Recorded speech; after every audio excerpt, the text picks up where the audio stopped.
함께 보실 하나님 말씀은 신약성경 에베소서 1장 22절부터 23절까지입니다. 오늘 에베소서 개관 공부하는 날인데 에베소서의 주제라고 할 수 있는 말씀, 에베소서 1장 22절부터 23절까지 말씀을 함께 봉독하겠습니다. 신약성경 311면 전후를 보시면 되겠습니다. 찾으셨나요? 네, 함께 봉독합니다. 또 만물을 그의 발 아래에 복종하게 하시고 그를 만물 위의 교회의 머리로 삼으셨느니라. 교회는 그의 몸이니 만물 안에서 만물을 충만하게 하시는 이의 충만함이니라. 아멘. 네, 잘 오셨습니다. 하나님께서 우리에게 하시고자 하는 모든 말씀이 성경 말씀에 기록되어 있을진데 우리는 성경에 대해서 어떻게 읽는지도 잘 모르고 너무 신비한 말씀으로 너무 동떨어지게 생각할 수 있는 경우가 대단히 많기 때문에 성경 개관을 통하여서 성경을 어떻게 읽어야 되는지 전체 중에서 이 부분이 말하고 있는 것이 무엇인지를 살펴볼 수 있는 개관을 살펴보고 있는 것입니다. 우리는 창세기부터 지금 신약의 에베소서까지 왔는데 숫자를 보니까 49번째 성경이더라고요. 에베소서 얼마 남지 않았는데 오늘 에베소서를 통해서 또 에베소서가 어떤 책인지 잘 익히고 돌아갈 수 있기를 바랍니다. 아무 생각 없이 이렇게 앉아있지 마시고 좀 배우고 머릿속에 익힌다라는 생각을 가지고 잘 참여해 주시기 바랍니다. 우리 에베소서를 살펴보기 전에 신약 중에서 서신서, 바울 서신을 지금 읽어나가고 있기 때문에 바울 서신에 대해서 잠깐 복습하도록 하겠습니다. 바울 서신 중에서 가장 먼저 나오는 책이 뭐죠? 로마서. 로마서가 가장 먼저 쓰여져 있기 때문에 앞에 나온 것입니까? 아니고 분량이 가장 많기 때문에 앞에 나왔다 이렇게 했습니다. 그래서 바울 서신은 일반적으로 분량이 두꺼운 것, 분량이 많은 순으로 앞에 배열하고 뒤쪽에는 작은 것 순으로 되어 있다 이렇게 되어 있습니다. 그리고 그럼 로마서를 가장 먼저 봤는데 로마서의 주된 내용이 혹시 어떤 내용이 담겨 있는지 혹시 아시나요? 로마서. 일단 바울 사도가 어느 지역에 있는 교회에 쓴 것이죠? 로마 교회. 수신자가 그 교회 책의 이름이 된다고 그랬습니다. 바울 사도가 언제 로마에 있는 교회에 썼는가라고 할 때 바울 사도가 고린도 지역에 머물면서 로마에 가려고 할 그 생각이 있었기 때문에 가기 전에 그들에게 편지를 먼저 보낸 것입니다. 그럼 어떤 내용들이 있는가라고 할 때 그 로마에 있는 교회들이 비록 사도들의 정통에 의해서 직접 세워진 것이 아니기 때문에 복음에 대해서 그리고 복음에 따른 삶에 대해서 아주 정확하게 알지 못했던 것입니다. 그래서 바울은 로마에 보내는 그 편지를 통하여서 아주 길고 자세하게 구원이 어떻게 이루어지는지 그리고 구원에 따른 삶이 무엇인지에 대해서 설명하고 있는 것이 로마서인 것입니다. 그리고 그것을 설명할 뿐만 아니라 자기가 로마에 곧 갈 것인데 너희들이 나를 어떻게 대해 줄 것인지 미리 알려주는 그 말씀이 담겨 있는 것이 로마서인 것입니다. 그리고 로마서 다음에 나와 있는 서신이 어떤 서신이죠? 고린도 전서. 고린도 전서는 바울 사도가 3차 전도 여행 때 에베소에 있을 때 2차 전도 여행 때 세운 고린도 지역의 교회에 여러 가지 문제를 듣고 편지를 썼다라고 했습니다. 고린도 교회에 문제가 있어서 직접 바울 사도에게 질문한 내용도 있었고 그 외에 소식을 들어서 이것은 좀 고쳐야겠다, 해결해야 되겠다라고 생각하는 내용과 함께 해서 대단히 많은 문제들에 대해서 해결하기 위해서 쓴 내용이 무슨 책이다? 고린도 전서. 그런데 그 고린도 교회에만 나타나는 것이 아니라 어느 교회에서나 나타날 수가 있는 것이고 또 오늘날에 있는 수많은 교회에서도 나타날 수 있는 것이기 때문에 그런 원리들을 잘 생각하여서 우리네 교회에도 잘 적용해야 될 것입니다. 그리고 이어지는 고린도 후서는 마찬가지로 고린도 전서를 쓴 이후에 얼마 지나지 않아서 쓴 것으로 생각되는데 고린도 교회의 그 모든 문제가 해결되지 않았을 것으로 인하여서 바울 사도가 직접 가기도 하고 또 근심케 하는 눈물의 편지를 보내기도 하고 그것이 어떻게 되는지를 디도를 통해서 알고자 했는데 디도를 통해서 모든 소식을 듣게 되어서 감사하는 내용과 또 자신에 대한 변호의 내용들을 담은 것이 고린도 후서다라고 할 수 있습니다.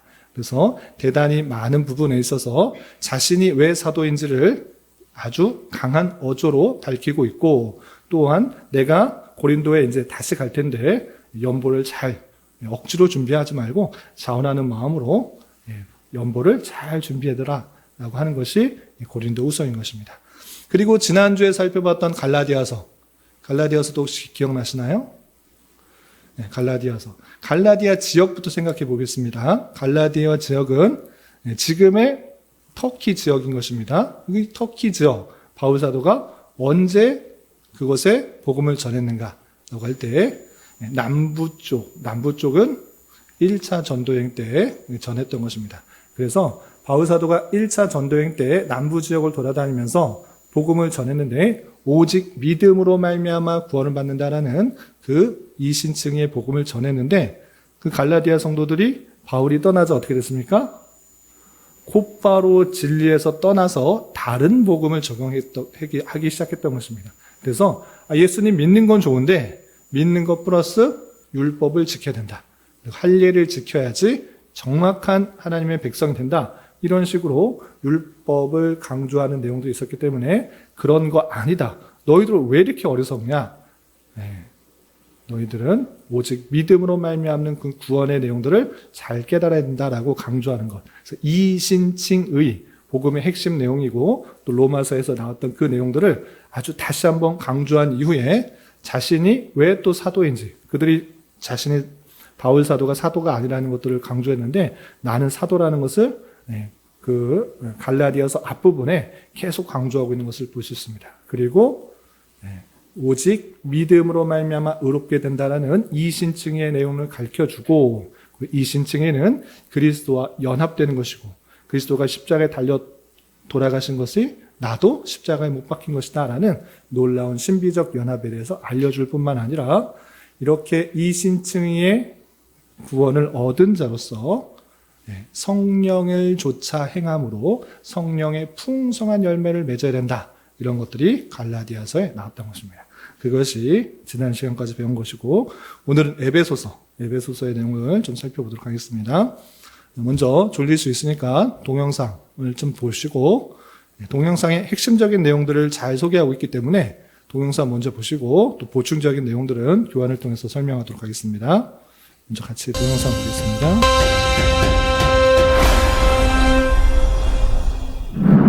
안녕하세요. 이번에는 에베소서에 대해 살펴보겠습니다. 에베소서는 사도 바울이 로마의 감옥에서 쓴 옥중서신입니다.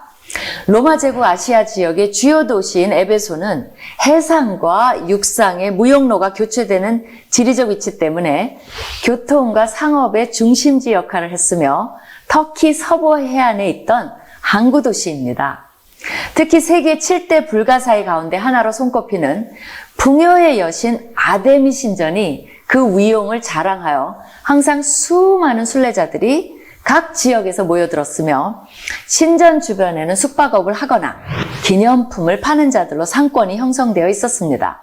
현대에도 에베소 유적지는 끊임없이 관광객들이 모여들어 북새통을 이루는 곳입니다. 사도행전에 따르면 에베소 교회는 사도 바울이 3차 전도 여행 때 3년을 머물면서 눈물로 묵양한 교회입니다. 다른 어떤 도시보다도 사도 바울이 오래 머물렀기에 개인적으로도 특별한 관계를 지닌 교회이며 사도 바울의 영적 아들인 디모데가 그곳에서 사역을 할 정도로 지속적으로 사도 바울의 영향력 아래에 있었던 곳입니다. 흥미로운 사실은 에베소서가 다른 서신들과는 달리 에베소 교회의 특정 문제를 전혀 다루지 않는다는 것입니다. 교회에 해당되는 특정한 문제를 다루기보다는 그 당시 어디서나 관심을 가질 만한 일반적 내용을 다루고 있다는 면에서 많은 교회들이 서로 회람하며 돌려 읽도록 의도되지 않았을까 하는 추측을 하게 됩니다. 3년이라는 세월을 사역했음에도 다른 서신의 마지막 부분에 일반적으로 나오는 지인들을 향한 인사가 에베소서에는 없다는 사실 때문에 이러한 추측은 더욱 힘을 얻습니다. 에베소가 당시 소아시아 여러 교회들의 중심이었고 주위 교회들의 모교회였으며 로마 제국의 주도시였다는 사실을 생각해 볼 때 이 추측은 타당합니다. 아마도 골로새서와 빌레몬서를 가지고 두기고가 골로새를 향해 지나가는 길에 에베소에 있는 교회들에게 에베소서를 전했을 것입니다. 성경의 순서상 나중에 나오기는 하지만 골로새서를 읽어본 사람들이라면 골로새서의 많은 부분이 에베소서에서 반복되고 있다는 것 또한 발견할 수 있습니다. 사도행전의 기록에 보면 바울이 에베소에 있을 때 많은 사건들이 일어났습니다. 12명쯤 되는 세례 요한의 제자들이 바울에게 세례를 받았고 두란노 서원에서 바울이 날마다 주의 말씀을 가르쳤으며 병을 치료하고 악기를 쫓는 놀라운 기적을 행했으며 마술을 행하던 사람들이 자복하고 마술책을 불사르는 일들이 일어납니다. 또한 데메드리오라 하는 은장색의 주동으로 아데미 여신의 이름을 외치며 소동을 일으켜 바울을 대적하는 일도 당합니다. 에베소서는 하나님의 영원한 계획 속에 있는 이방 기독교인들의 위치에 초점을 맞추고 있습니다. 유대인과 이방인 기독교인들이 그리스도 안에서 하나임을 가르칩니다. 이방인들이 하나님의 백성이 된 것은 원래부터 준비된 하나님의 계획이었는데 예수 그리스도의 부활 이후에야 사도들에게 알려졌으며 이처럼 창조 전부터 계획된 새로운 방향에 대해 설명하고자 이 서신을 쓴 것입니다. 그리스도의 몸된 교회는 그리스도에 의한 하늘의 능력을 부여받았는데 그러한 특권에는 내적으로는 거룩한 삶, 외적으로는 복음의 전파라는 선교적 책임이 따른다는 사실 또한 강조되어 있습니다. 사도 바울은 자신이 쓴 서신들에서 사랑이라는 단어를 동사와 명사를 합쳐 107번 사용하는데 그중 19번이 에베소서에서 나옵니다. 무려 전체의 6분의 1에 해당되는 분량입니다. 에베소서는 앞부분에서 사랑으로 시작해서 사랑으로 끝납니다. 그럼에도 불구하고 계시록에 보면 예수님께서는 아시아의 7교회 중 하나인 에베소 교회를 향해 너희 첫사랑을 버렸느니라고 책망하십니다. 어디서 잘못되었는지를 생각하고 회개하여 처음 행위를 가지라고 견책하는 말씀이 나옵니다. 사도 바울이 사랑을 그토록 강조했건만 결국 그 첫사랑을 버린 에베소 교회가 안타깝습니다. 예수님에 대한 우리의 첫사랑은 어떠한지가 따끔하게 다가오는 부분입니다. 예, 잘 보셨나요? 예. 잘 요약해서 설명해 주고 있는데 또 빠진 부분도 있으니까 보충해서 다시 한번 교환을 통해서 정리하겠습니다. 예, 교환을 살펴보면서 같이 들어주시기 바랍니다. 1번 보시면 책 제목은 프로스 에페시오스라고 해서 에베소인들에게 라는 책 제목입니다. 이거에 따라서 한글 성경에서는 에베소서, 에베소에 보내는 편지라는 제목이 붙어 있습니다. 그리고 기록자는 바울입니다. 최근의 현대 학자들에 의해서, 진보적인 학자에 의해서 바울이 아닐 수도 있지 않느냐라고 여러 가지 반론들이 드러나고 있지만 본서 자체의 1장 1절과 3장 1절에서 바울이 기록했다라는 표현이 있고 또 언어나 문체, 중심 사상들이 다른 바울 서신과 거의 같기 때문에 바울 서신이라고 할 수가 있고요. 또 초대 교부들도 역시 전통적으로 이 서신을 바울의 기록이다라고 인정했기 때문에 바울로 생각하시면 되겠습니다. 그리고 수신자는 1장 1절에 보면 에베소 교회 및 모든 믿는 그리스도인이라고 했습니다. 그래서 1차적으로는 에베소 교인인데 에베소인 교인을만 읽어야 된다는 것이 아니라 더 확장해서 모든 믿는 그리스도인, 믿음을 갖고 있는 그리스도인들이 마땅히 읽어야 될 그런 책이다라고 하고 있습니다. 그런데 이 에베소라는 지역이 어디인가, 에베소라는 지역의 특성을 좀 알아두는 것이 좋겠습니다. 여러분들 교환 보시면 메모란에 터키의 남서부 지역에 있는 항구, 도시 이렇게 생각하시면 되겠습니다. 그 에베소라는 그 도시는 작은 도시가 아니라 아주 큰 도시입니다. 교통의 요지이기도 하고 소아시아의 최대 도시로 매우 번영한 도시였고 그 지방은 로마 행정의 중심 도시였던 것입니다. 아주 번성한 도시다 이렇게 생각하시면 되겠습니다. 그리고 이 에베소는 신전이 아주 많은 시로 불리웠습니다. 그래서 아주 유명한 아르테미스 신전이 있었고 그 후에는 황제를 예배하는 목적으로 제2신전, 제3신전까지 세워졌던 것입니다. 그래서 신전이 많이 건축된 그런 도시다까지 생각하시면 되겠습니다.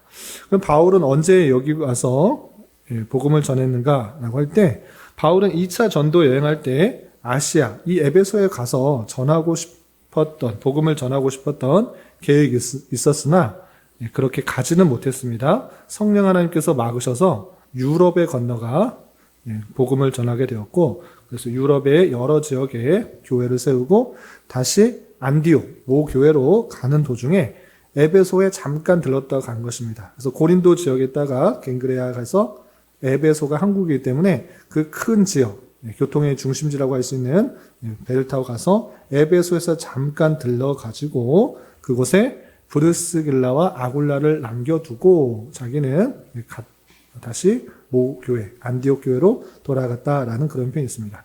그리고 후에 바울이 3차 전도여행을 할 때 갈라디아를 거쳐서 이제 원래 자기가 전했던 유럽으로 건너가려고 했는데 에베소로 가는 일이 발생합니다. 왜 갔는가? 라고 할 때 이 에베소는 처음에 가려고 했는데 바울이 갔다고 그랬습니까? 못 갔다고 그랬습니까?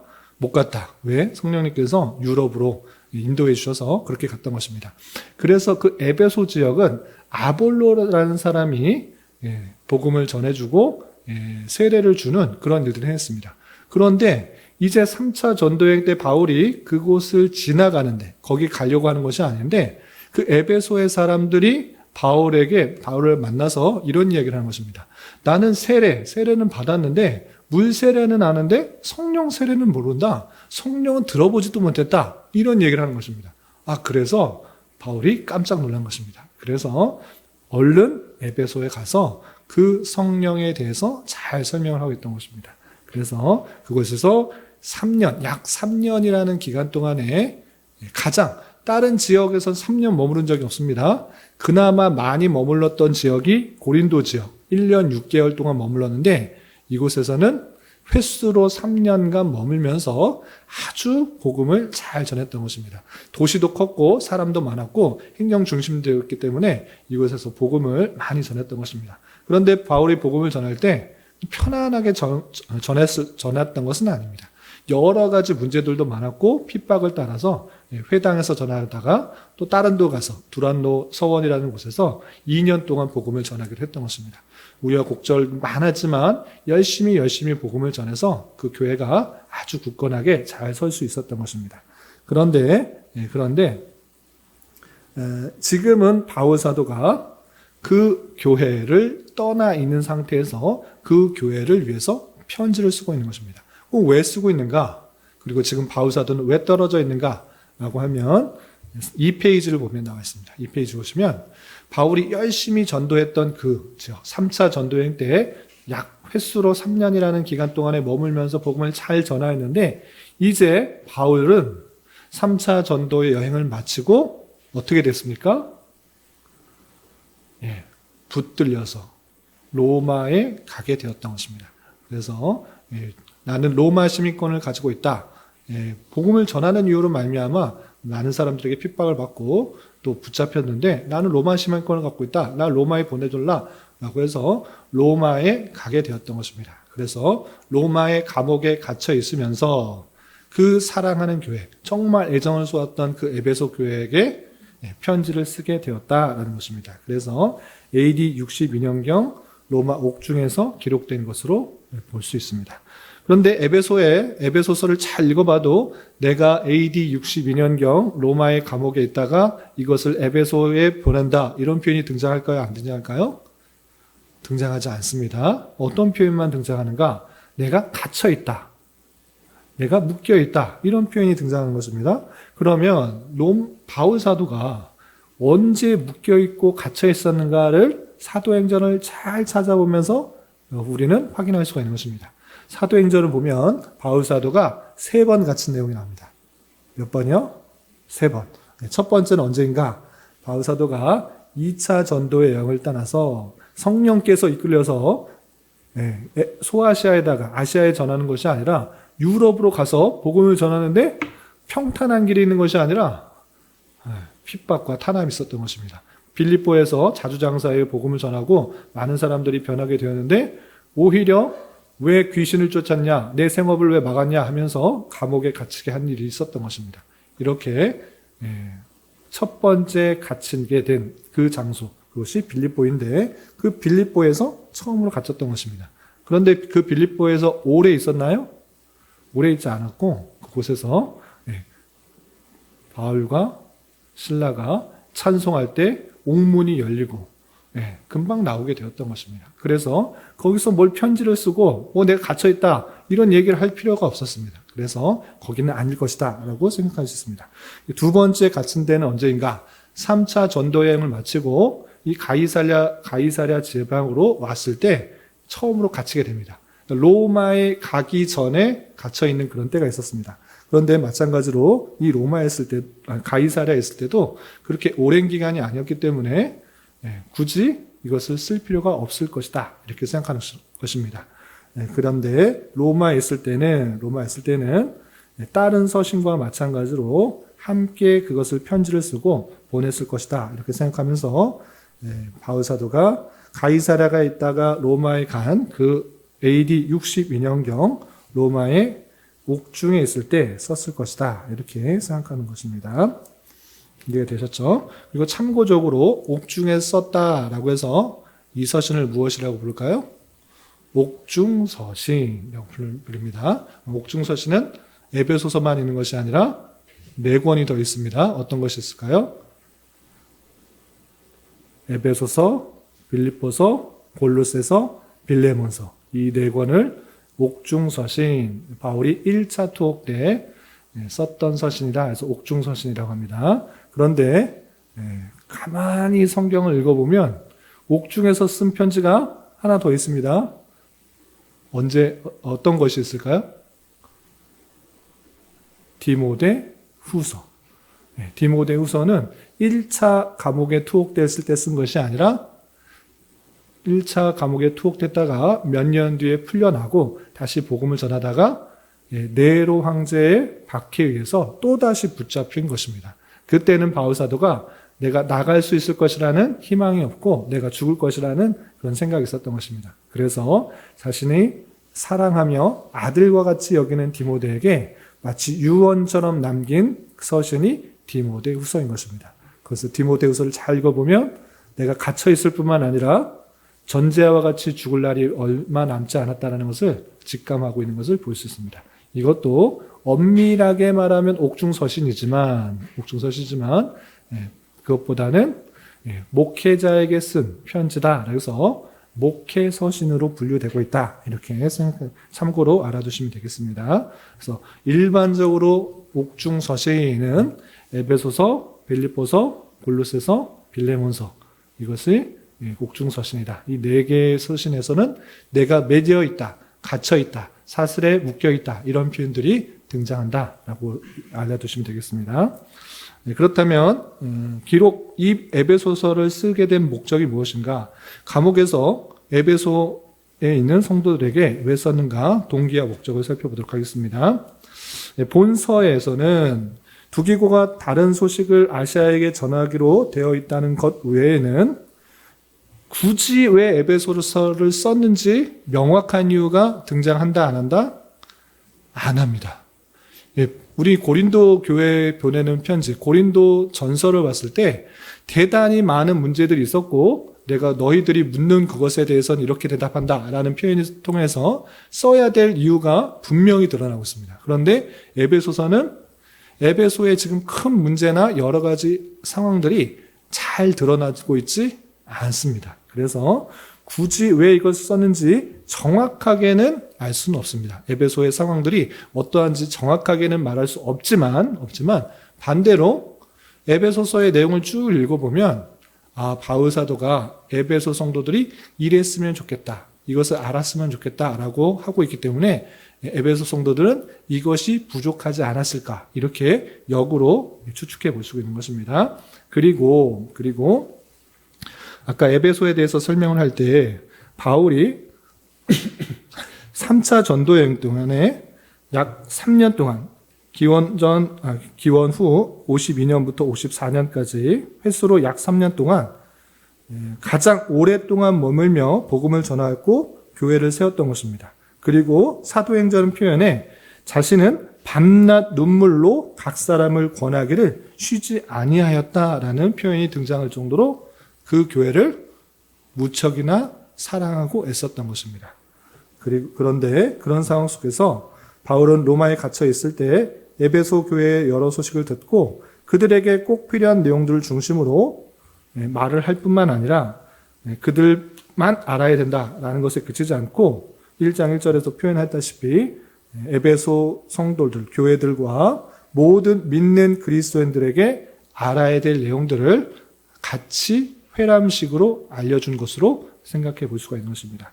그렇다면 이 에베소서에는 어떤 내용들이 들어있는가? 많이 있지만 이해하기 좋게 세 가지로 요약하겠습니다. 첫 번째, 구원에 대한 바른 이해에 대한 내용들이 있습니다. 그래서 구원을 단순히 지상 역사에서 이루어진 것 사건으로 간주하여 자신의 결단, 자신의 노력 또는 부모가 믿는 자이기 때문에 구원이 얻어진다, 믿음이 생겼다, 이렇게 단순하게 생각하지 않고 구원이 도대체 어디서 오는 것인가에 대한 이해를 주기 위해서 이것을 썼다라고 할 수 있겠습니다.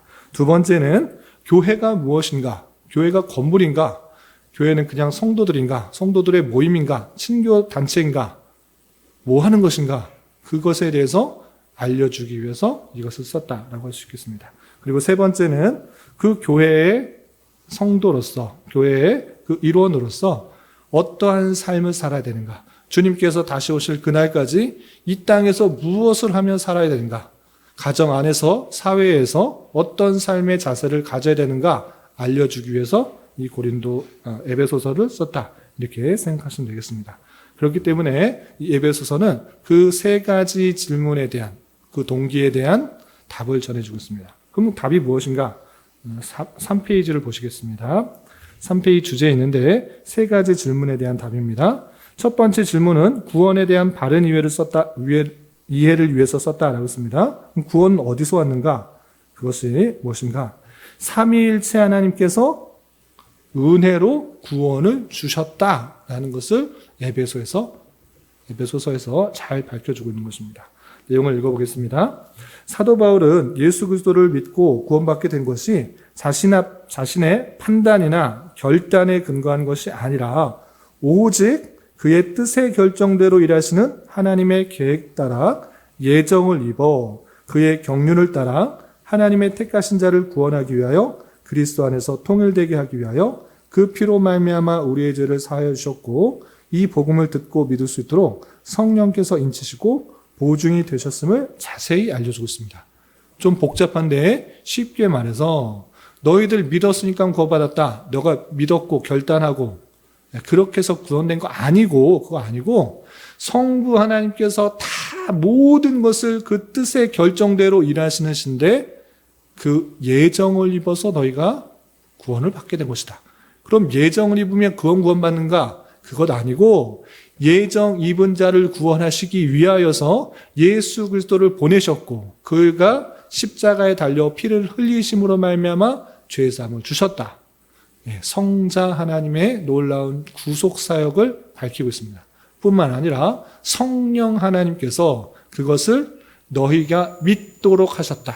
믿음으로 보증에 인을 치셨다. 너희가 믿게 된 거 성령께서 인쳐주신 것이다 라는 것들을 강력하게 말하고 있는 것입니다. 그리고 성령께서 계속해서 보증이 되어주신다라고 그 구원에 대해서 삼위일체 하나님의 놀라운 은혜로운 사역이다라는 것들을 밝혀주고 있는 것입니다. 그렇기 때문에 구원받은 자로서는 내 행위가 아니라 오직 하나님의 은혜로 구원받았다는 것을 분명히 알아야 된다. 그것은 행위로서 말미암아 구원받지 않았기 때문에 행위로서 자랑할 것이 전혀 없다. 행위를 통해서 자랑하지 못하게 하려 함이다라고 분명히 선언하고 있는 것입니다. 그러면 어떻게 되는가? 우리는 하나님의 은혜로 구원받았기 때문에 우리가 더욱더 하나님의 그 놀라운 인자하심과 은혜로우심을 감사, 찬양하는 자가 되어야 될 것이고, 우리를 왜 구원하셨는가라고 할 때 흠이 없게, 주 안에서 흠이 없게 하시려고 이 구원을 이루셨다라는 것을 통해서 우리는 더욱더 거룩과 성결한 모습으로 나아가길 힘쓰는 자가 되어야 된다라는 것을 깨닫게 되는 것입니다. 이것이 첫 번째 구원에 대한 바른 이해인 것입니다. 그리고 두 번째 문제는 뭐였습니까? 교회에 대한 바른 이해를 주기 위해서 썼다라고 했습니다. 교회는 무엇인가? 교회는 그리스도의 몸으로서 온전한 교회를 이루어야 된다라는 것들을 밝히고 있습니다. 내용을 쭉 읽어보겠습니다. 바울 사도는 그리스도의 놀라운 통치 능력으로 만물을 그 아래에 복종하게 하셨는데, 교회가 그리스도의 몸으로서 그의 능력을 드러내어 만물을 그의 뜻대로 충만하게 하시도록 해야 함을 강조한다라고 했습니다. 다시 쉽게 설명하겠습니다. 그리스도께서 이 세상 모든 만물을 통치하고 다스리시는 그런 능력을 가지셨습니다. 그런데 그것을 어떻게 수행하시는가, 이것을 아는 것이 중요합니다. 그 그리스도께서 만물을 복종하게 하시는 그런 능력을 가지셨는데 그것을 어떻게 수행하시냐가 오늘 처음 읽었던 그 말씀인 것입니다. 다시 한번 1장 22절, 23절 우리가 처음 시작할 때 읽었던 말씀 다시 한번 보겠습니다. 22절, 23절 우리 함께 읽어보겠습니다. 시작. 또 만물을 그의 발 아래에 복종하게 하시고 그를 만물 위에 교회의 머리로 삼으셨느니라. 교회는 그의 몸이니 만물 안에서 만물을 충만하게 하시는 이의 충만함이니라. 아멘. 하나님께서 그리스도를 모든 통치와 권세와 능력과 주권과 이 세상뿐만 아니라 오는 모든 세상에 그런 능력을 주셨다. 예수 그리스도는 그런 능력이 있으시다라고 말했습니다. 만물을 그의 발 아래 복종시키신다라고 했습니다. 여기까지 이해되시죠? 그런데 그럼 교회는 뭐 하시는 것인가? 교회는 그의 몸이다. 머리는 그리스도시고 교회는 그의 몸이다라는 것들을 알려주는 것입니다. 그 몸이 뭔데? 그의 통치를 수행하는 그런 역할을 하는 것이다라고 표현하고 있는 것입니다. 그래서 만물 안에서 만물을 충만하게 하시는 만물 안에서 만물을 충만하게 하시는 이가 누구십니까? 그리스도의 충만함이 교회다라고 표현하고 있는 것입니다. 그게 무엇입니까? 충만하다라는 것이 무엇입니까? 가득하다라는 것인데, 그의 통치가 이 세상 가득하다라는 것은 하나님의 택하신 백성, 그 교회가 이 세상 가득 퍼져 각각의 자리에서 하나님의 뜻을 순종하고 하나님의 뜻을 수행할 때 그의 통치 능력이 드러난다라고 표현하고 있는 것입니다. 그러니까 교회는 그냥 예수님 믿는 사람이 구원받았으니까 기쁘다, 즐겁다, 먹고 놀고 즐기자, 희희낙낙하는 데서 그치는 것이 아니라 마땅히 주의 몸으로서, 그리스도의 몸으로서 주의 통치하심을 수행하는 그런 모습이 드러나야 된다라는 것을 강조하고 있는 것입니다. 여러분들이 각자의 처해진 자리에서 학생이면 학생, 주부면 주부, 회사원이면 회사원, 또 목사는 목사, 각각의 주어진 자리가 있는데 그것은 하나님께서 보여내 주신 자리인 줄 알아. 하나님의 말씀을 순종하고 행함으로, 하나님의 뜻을 행함으로 그의 통치가 드러날 수 있도록 해야 되는 것이 교회다. 그것이 교회의 사명이요 존재 이유다라는 것들을 밝혀주고 있는 것입니다. 그 내용들을 분명히 밝혀주고 있습니다. 이해가 되셨죠? 그리고 덧붙여서 그러한 가운데 있어서 유대인과 이방인들이 따로 있는 거 아니다. 유대인들은 이런 일들만 하고 이방인들은 이런 일들만 하는 거 아니고, 이방인도 유대인도 하나다. 그리스도 안에서 하나다. 한 권속이다. 한 가족이다. 나누지 마라. 이방인들이 낮고 유대인들이 먼저 부르심을 받았으니까 높다? 이런 거 없다. 둘이 하나가 됐고 막힌 모든 담을 허무시고 하나가 되게 하셨다라는 것들을 강조하고 있는 것입니다. 그래서 어떻게 표현하고 있는가?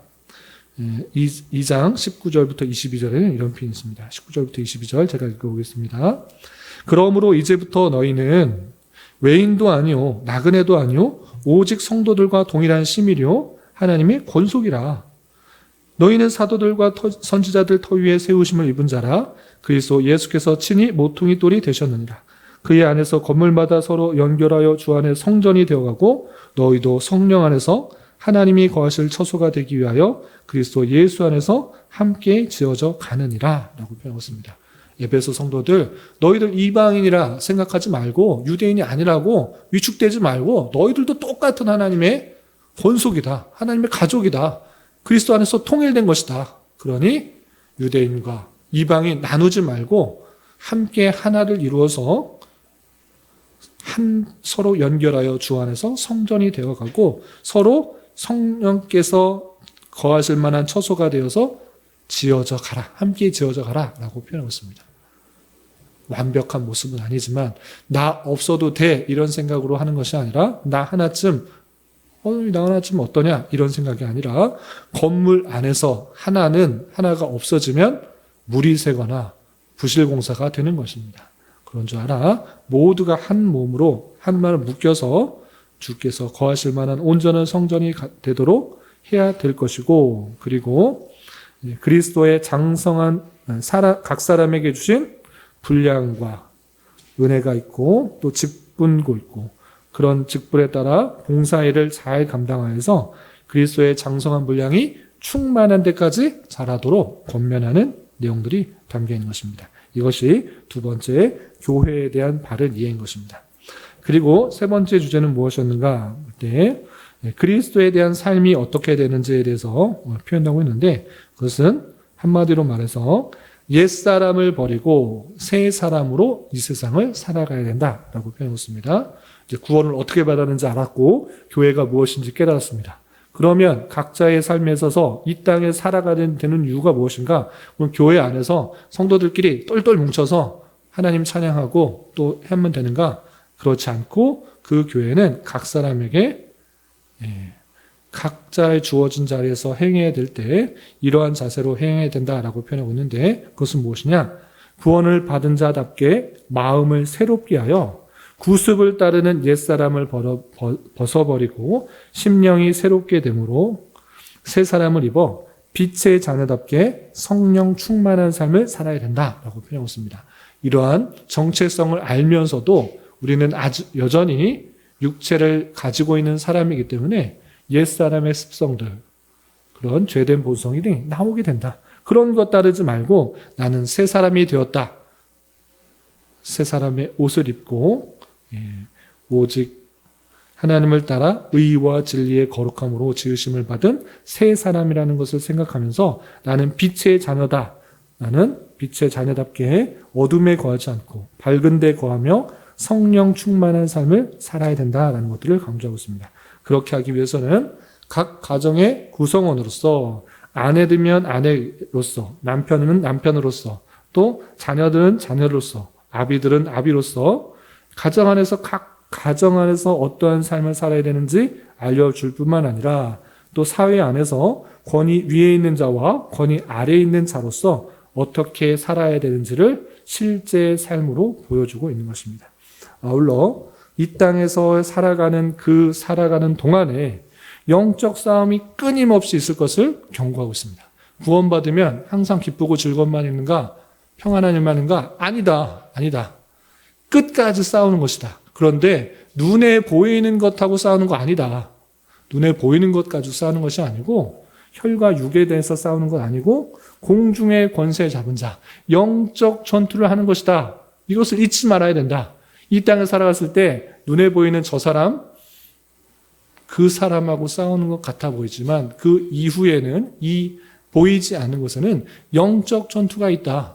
그것을 늘 잊지 말고 살아가야 된다라고 하면서 영적 전투를 이기기 위해서 하나님의 전신갑주를 입어서 보호하고 또 말씀의 검을 들고 싸워서 영적인 전투 가운데 승리해야 될 것을 강조하고 있는 것입니다.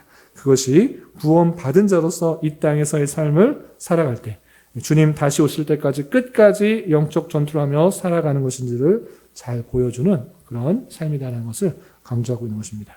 이렇게 바울사도는 삼위일체 하나님으로 말미암아 우리가 은혜로 구원받았다는 것과 또 그 은혜로 구원받은 사람들의 모임인 그 교회가 주님의 뜻을 이루며 하나 된 모습으로 성령 충만한 삶으로 자라나고 그리스도의 장성한 분량이 충만한 데까지 자라나야 되는 것과 또 각 가정과 사회에서 영적 전투를 잘 감당하며 맡겨진 일들을 최선을 다해서 해야 되는 것들을 잘 보여주고 있다. 이렇게 생각하시면 되겠습니다.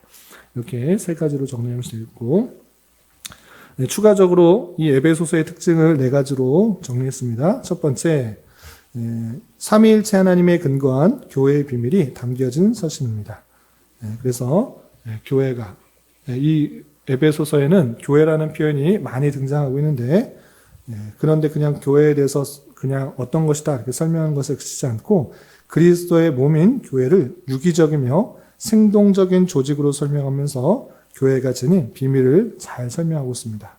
즉 삼위일체 하나님께서 택자에게 베풀어 주신 은혜의 풍성함을 믿는 그리스도인들에게 교회가 무엇인지를 잘 보여주고 어떠한 모습 가운데 들어야 되는지 잘 표현해 주는 것이 에베소서의 특징이다라고 할 수 있겠습니다.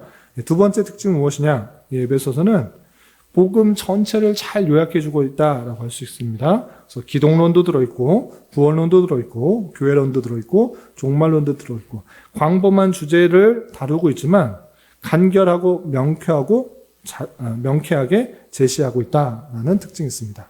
그래서 에베소서는 바울 신학의 요약이라고 불리기도 하고 칼빈은 에베소서를 가리켜 바울 작품의 면류관이라고 부르기도 했습니다. 그리고 에베소서는 교회 역사를 통해서 가장 많은 영향을 미친 바울 서신 중 하나로 손꼽히고 있습니다. 에베소서에 아주 귀한 보석과 같은 보물과 같은 그런 중요한 내용들이 잘 담기고 있어서 많이 인용되고 설교되고 있다라고 하는 것입니다. 그리고 세 번째는 차분하고 논리적인 서신이다라고 할 수 있습니다. 다른 것과 비교할 때 이런 특징이 있는 것입니다. 예를 들어 고린도 전서 후서를 우리는 읽어봤습니다. 우리 살펴봤던 기억나시죠? 고린도 전서 후서 어떤 특징이 있었습니까? 대단히 좀 격정적인 언어로 잘못한 것을 지적하면서 이렇게 서신을 써 나갔던 것을 보게 됩니다. 고린도 전후서가 당면한 문제에 대한 해답을, 또 갈라디아서가 복음과 율법 사이의 치열한 변증과 격정적인 어조로 쓴 서신이라고 하면 이 에베소서는 그런 서신과 다르게 교회의 본질과 또 그리스도의 관계를 아주 차분하면서도 조용하게 가르치는 교리서다라고 할 수 있습니다. 갈라디아서도 물론 교리서입니다. 이신칭의를 잘 드러내고 있는데 내용을 보면 어리석도다. 어떻게 그럴 수 있느냐 이런 식의 내용들을 강조한 반면에 에베소서는 차분하게 하나하나 잘 설명하고 있는 그런 특징이 있다라고 할 수 있겠습니다. 그리고 마지막으로 이 에베소서는 골로새서와 대단히 유사한 서신입니다. 우리가 좀 다음 시간에 골로새서를 읽어보겠지만 에베소서와 골로새서에 대단히 유사한 내용들이 많이 들어있습니다. 심지어 내용이 유사한 것에서 그치는 것이 아니라 때로는 어휘까지 쓰는 단어까지 동일하게 다루어지는 경우가 있습니다. 예를 들어서 하늘과 땅에 있는 모든 것이 다 그리스도 안에 있다라는 내용이 에베소서 1장 10절에도 있지만 골로새서 1장 14절부터 20절에서도 있고 나는 너희 믿음에 대해 들었다라는 내용이 에베소서 1장 15절에도 있지만 골로새서 1장 4절에도 나왔습니다. 또 마지막으로 너희에 대해 하나님께 늘 감사드린다라는 말은 에베소서 1장 16절과 골로새서 1장 3절에 동일하게 나와 있는 것을 볼 수 있습니다. 어떻게 어휘까지 그 문구까지 똑같이 이렇게 있는가? 그리고 내용이 다른 것이 아니라 내용조차도 기독론에 근거해서 이 교회에 대해서 설명하는 그 내용이 골로새서와 상당히 유사하다라고 표현하고 있습니다. 그런데 앞에 처음에 말씀드린 것처럼 에베소서, 빌립보서, 골로새서, 빌레몬서 이것이 옥중 서신으로 거의 같은 시기에 쓰였기 때문에 비슷한 상황 가운데 있는 아시아 지방에 있는 그 골로새 교회 그리고 에베소 교회 비슷한 상황 가운데 있기 때문에 내용이 비슷할 것이다 라고 생각할 수가 있는 것입니다. 그런데 좀 떨어져 있는 빌립보서는 유럽입니다. 그런 것 때문에 약간 다른 그런 내용들로 쓰였다 이렇게 생각하시면 되겠습니다. 이상을 통해서 에베소서의 내용도 살펴봤는데 정말 복음의 내용들이 잘 정되고 요약되어서 정말 차분한 어조로 우리의 구원이 어떻게 왔는지 그리고 구원을 얻은 자로서 어떠한 삶을 살아가는지 잘 정리된 내용이니까 에베소서를 나중에 읽을 때 큰 은혜와 도전을 받을 수 있기 바랍니다. 기도하고 마치겠습니다. 하나님 아버지 감사합니다. 오늘 에베소서의 개관을 통하여서 바울 사도가 에베소 교회 및 또 모든 믿는 성도들에게 알아야 될 것이 무엇인지 교훈하는 그 내용들을 개관을 살펴보았습니다. 이런 에베소서의 말씀을 더욱더 귀하게 여기고 또 한 장 한 장, 한 절 한 절 읽어나갈 때 큰 은혜와 도전이 되게 하여 주시며 또 하나님께서 베풀어 주신 놀라운 사랑에 온전히 반응하여 그리스도의 분량이 충만한 때까지 자라가게 힘쓰게 하여 주시고 우리에게 만나는 여러 가지 상황 속에서 영적 전투를 잘 감당하여서 주님의 몸된 교회로서 온전히 주님의 뜻을 이루어가기 힘쓰는 우리 모두가 될 수 있도록 인도하여 주시옵소서. 11월은 결산과 계획이라는 주제로 한 달을 보내고 있습니다. 한 해를 잘 결산하게 하시고 내년을 더욱더 발전적으로 계획하며 준비할 수 있는 한 달 되게 인도하여 주시옵소서. 입시 중인 학생의 또 진로와 또 학업을 주님께서 주관하여 주시고 가장 선한 길로 인도하여 주실 믿으며 이 모든 말씀 예수님의 이름으로 감사히 기도드리옵나이다. 아멘.